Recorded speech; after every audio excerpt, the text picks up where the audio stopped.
In the 1st century AD, the area around the Bay of Naples served as a holiday resort where the ancient Romans could either visit the town of Herculaneum on the coast or travel further inland to the town of Pompeii.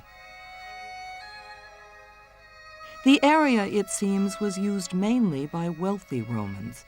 Pompeii itself had impressive civil buildings, sports arenas, theatres, and temples. In Herculaneum, villas lined the Bay of Naples decked out with fine furnishings. In their prime, these villas must have been an incredible sight.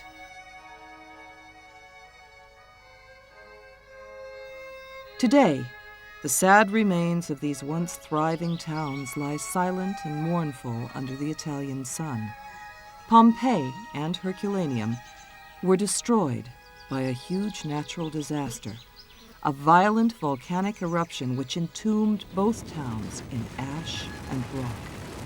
But that same disaster has also preserved a unique picture of life in ancient Rome, nearly 2,000 years ago. One of the great things about Pompeii, as well as being a superb archaeological story, it was also almost a terrific detective story as well, because there was so much we did know about Pompeii, but until this century there were also a great deal of unresolved mysteries. Pompeii was founded on the end of a natural outcrop, actually an old lava flow from Vesuvius, which came down very close to the mouth of a river, which formed a natural bay on the Bay of Naples. And it would look as if the first moves to settle Pompeii permanently were taken in the 6th century BC. When a natural catastrophe strikes, it is often unexpected and brings with it terrible consequences. The unexpected eruption of Mount Vesuvius was one of the most violent natural disasters of all time. At noon, on August 24th, AD 79, the peak of Vesuvius suddenly erupted. A horrifying crash shook the earth violently. As the crater split open, a column of ash, rock, and smoke was thrown over 15 miles up into the atmosphere. Daylight turned to darkness as the thick cloud mushroomed, blocking out the sun. At once, the people of Pompeii and Herculaneum were thrown into panic and confusion.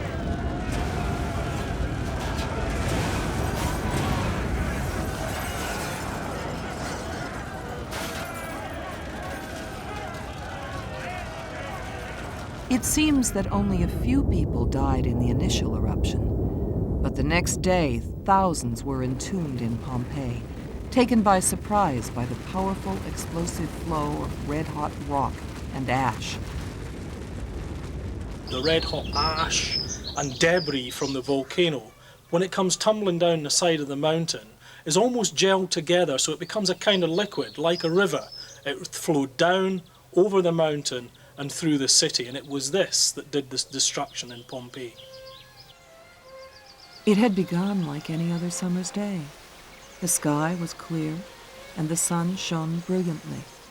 The shimmering water of the Bay of Naples was calm and turquoise blue. The lush green slopes of Vesuvius provided the dramatic backdrop for the summer scene. People were going about their daily business, and the rich, safe town of Pompeii hummed with activity.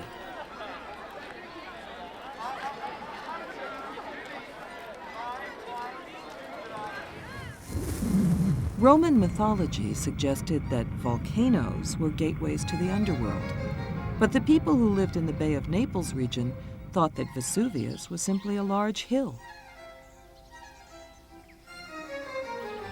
Vesuvius had been silent for almost 1,000 years. How could the population possibly know that a savage disaster was about to consume this thriving, prosperous, and apparently secure Roman town? Therefore, no one knew or recognized the significance of the warning signs. Over the previous few days, there had been some minor earth tremors. All local sources of water had dried up. As morning broke on August 24th, AD 79, the weather was excellent. People moved on with the business of their daily lives. The market stalls were open. Tradesmen had removed the shutters from their shop fronts and were busy selling their merchandise. The bars served snacks and wine, and the bakers offered freshly baked bread. The doors of the public baths were open for business. Women filled jars with water from the public fountains. As the morning passed without event, families and friends gathered to eat lunch together. Then Vesuvius erupted.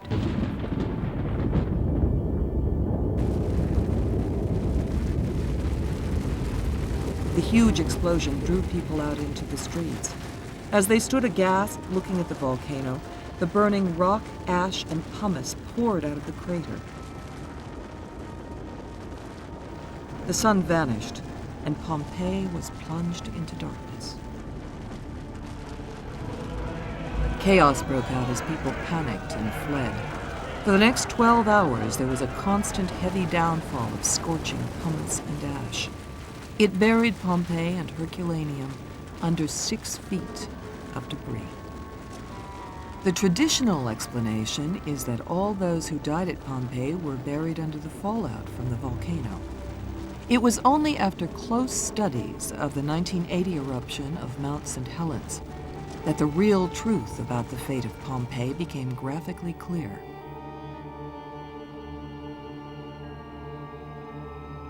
We owe our knowledge of the events that terrible day to 2 letters, which have survived for nearly 2,000 years. They were written to the historian Tacitus in AD 104 by Pliny the Younger. He was the nephew of Pliny the Elder, admiral of the Roman Mediterranean fleet, which was based at Misenum, to the north of Naples. Pliny's letters vividly describe the eruption and tell us how his uncle died on the beach at Stabiae. Pliny the Elder was a keen scientist and wished to see the results of the eruption at close hand. So he ordered a ship to be rowed across the bay, hoping to save as many people as possible. He left his nephew behind at Misenum.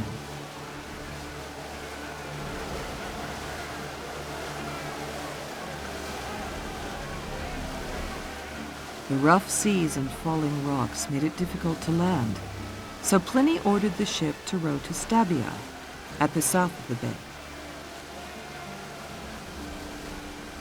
While trying to reach the shore, Pliny the Elder was overcome by poisonous fumes and died.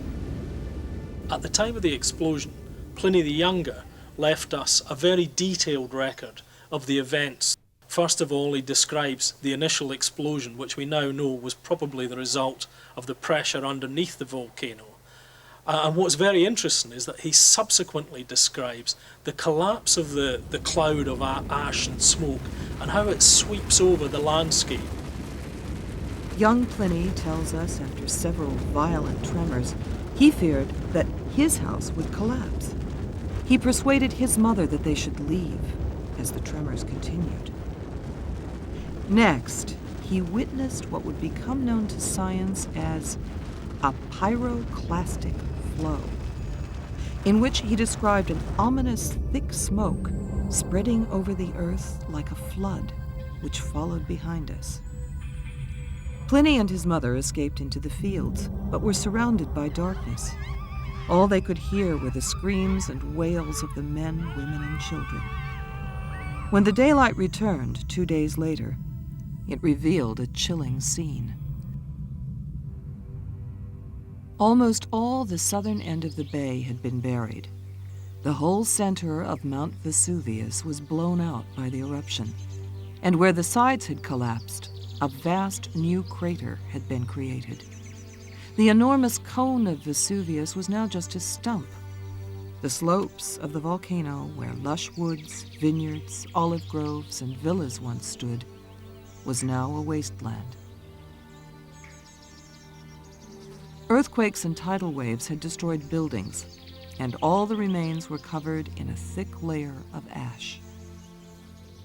Pompeii represents the ideal archaeological site. It is actually a complete assemblage of buildings and their contents, and all manner of references to particular individuals within a known context, and that's really the appeal of Pompeii, with the added advantage even that it was actually stopped at a particular moment in time. At Pompeii, the tops of ruined buildings were the only visible reminder that it had ever existed. Soon, even these were taken to be used to build new shelters for the homeless. Mount Vesuvius remained active for another 1,300 years, until around 1400, coating Pompeii with layer after layer of volcanic debris.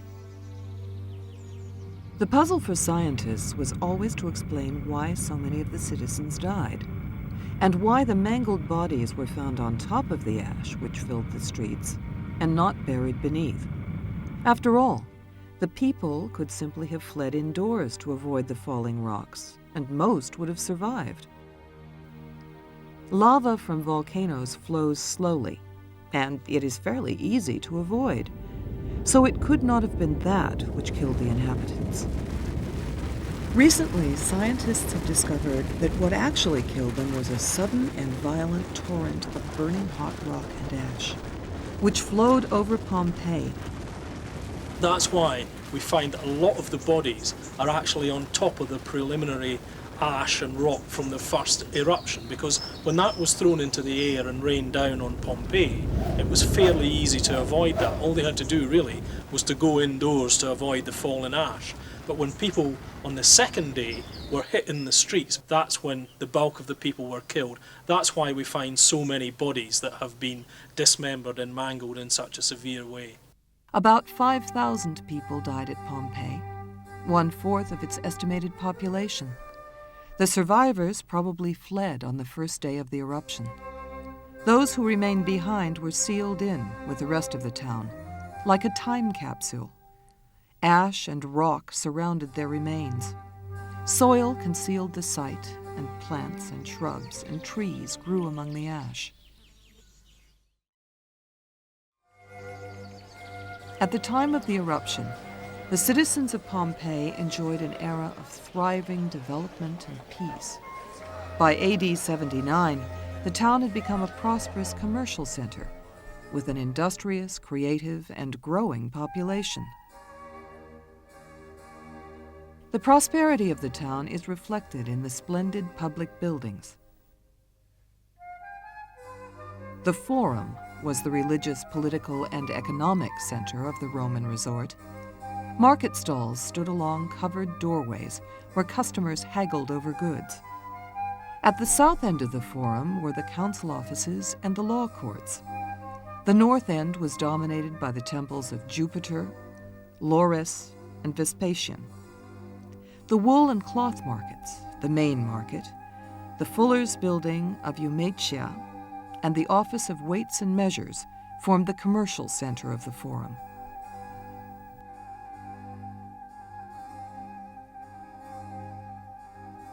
Nearby were other public buildings, including a sports ground, the Temple of Isis, and the Temple of Jupiter Malachiosis. In the area near a second sports ground was the vast amphitheater.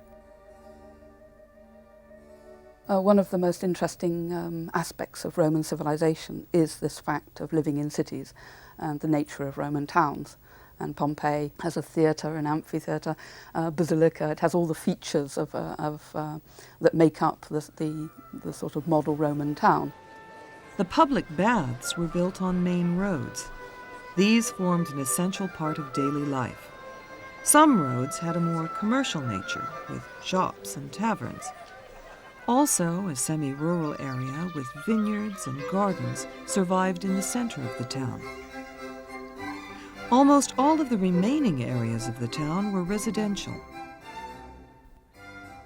Rooms facing the street could be let out as shops or taverns. Sometimes whole houses were transformed into laundries, bakeries, or small factories. Rich and poor, families and businesses lived and worked in very close proximity. Estates on the fertile slopes of Vesuvius grew grapes, olives, cereal, vegetables, and animal food, or reared animals. Pompeii needed its own market garden to keep up supplies of food. Pompeii's other main industries were the production of wine and woolen cloth. Many Pompeians made their living either manufacturing items for export or importing other items from abroad. Some agricultural produce, such as wine and olive oil, was exported as far as North Africa, while pottery was imported from southern France. Thanks to Pompeii's thriving seaport, sea traders operated a complex network of contacts with the Orient, Africa, and Asia. From the moment of its foundation to the moment of its destruction, its primary function as a city was as a port for the area. This is one reason actually why Pompeii was probably not rebuilt after the eruption. It could have been salvaged. It wasn't that deeply buried, but it's very possible that its harbour, that its port, its actual raison d'etre was destroyed in the eruption. The people of Pompeii seem to have found a great deal of time for leisure, rest, and relaxation. The town certainly had a variety of activities on offer. The great theatre showed comedies and tragedies to spectators, who were protected from the sun by covers and sprinkled with scented water. The second main venue was the Odeon, which was used for concerts, poetry recitals, and lectures.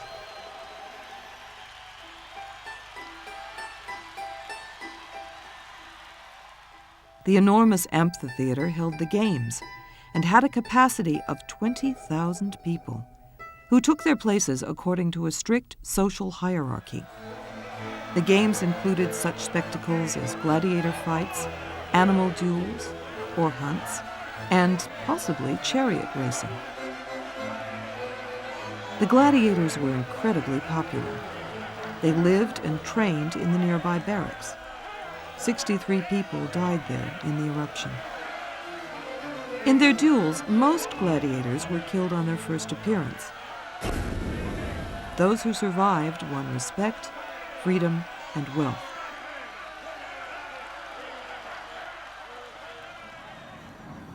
In the centuries following the eruption, people slowly returned to live in the area, establishing new towns and villages. But Pompeii's time capsule was to remain undiscovered until the 18th century. One of the most famous sights of Pompeii are the plaster cast bodies. These are not actual bodies, they are made from the molds of impressions left by bodies buried in the ash. This process reveals an astonishing amount of detail: clothes, shoes, and facial expressions.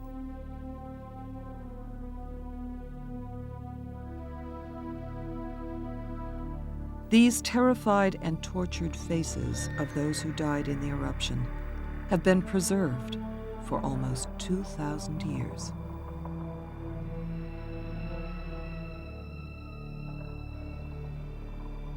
The reason for the excavations at Pompeii was that archaeologists and historians could use the discoveries to piece together a picture of the town, the townspeople, and life in the Roman Empire. So, why did the tragedy strike Pompeii? Could the town's death have been avoided?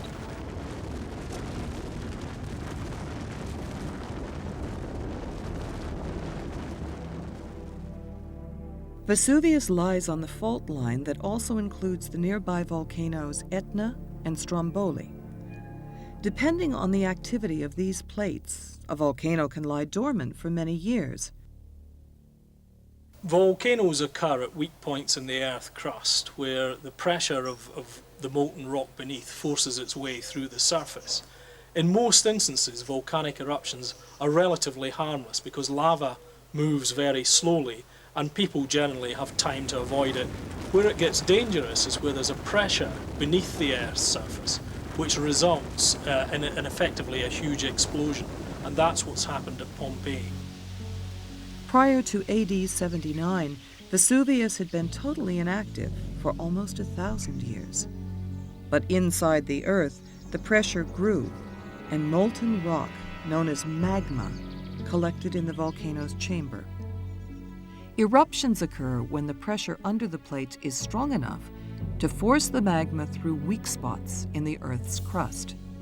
When this magma reaches the surface, its path may be free, in which case it would flow slowly down the sides of a mountain. Or it may be blocked, in which case there can be a huge eruption. The eruption of Vesuvius in AD 79 showed the consequences of such a blockage. When dormant, magma deposits in the crater and shaft may cool and solidify, forming a plug. If the magma cannot escape, the pressure eventually smashes and explodes the plug out, blasting ash and rock fragments thousands of meters into the air. This is what happened at Pompeii. There were warnings that would have alerted modern scientists. Earth tremors and the natural sources of water running dry due to the rise in ground temperature are just two clues which warn of an eruption. But how were the residents of Pompeii in AD 79 to know the significance of these things? It was when Mount St. Helens in Washington erupted in 1980 that the answers to these mysteries were revealed. As the scientists watched from a safe distance, they witnessed a previously unknown phenomenon. As the sides of the volcano exploded, a wave of rock and ash spewed out of the crater. Like the flood that Pliny the Younger had written of after AD 79, it traveled at 100 miles an hour at a temperature of 200 degrees centigrade, scorching and smashing everything in its path.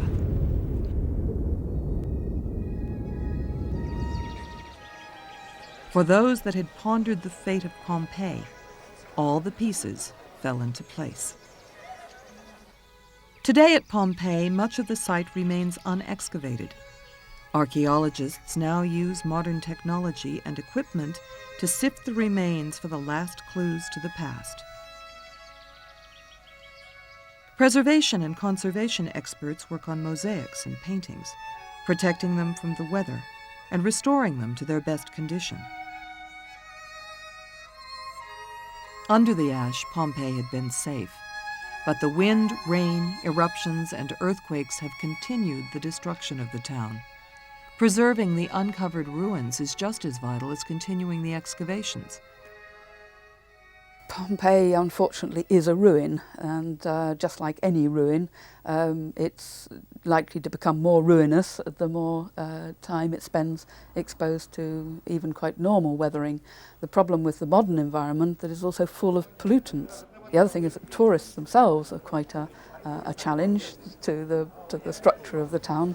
The numbers of people who walk through the remains each year, which run into their hundreds of thousands, can also bring a considerable amount of damage with them. It is a major task to protect Pompeii so that future generations have the benefit of learning about the town and of life in the Roman Empire. It is also important that these future generations learn about the death of Pompeii. The busy Italian city of Naples lies in the shadow of Vesuvius, but the volcano has been silent for over 50 years. But, as Pompeii proves, this does not mean it is not active. Naples today is densely populated. The weather and work are good. People are happy and getting on with their daily business. It is a modern-day reflection of Pompeii, and just as vulnerable.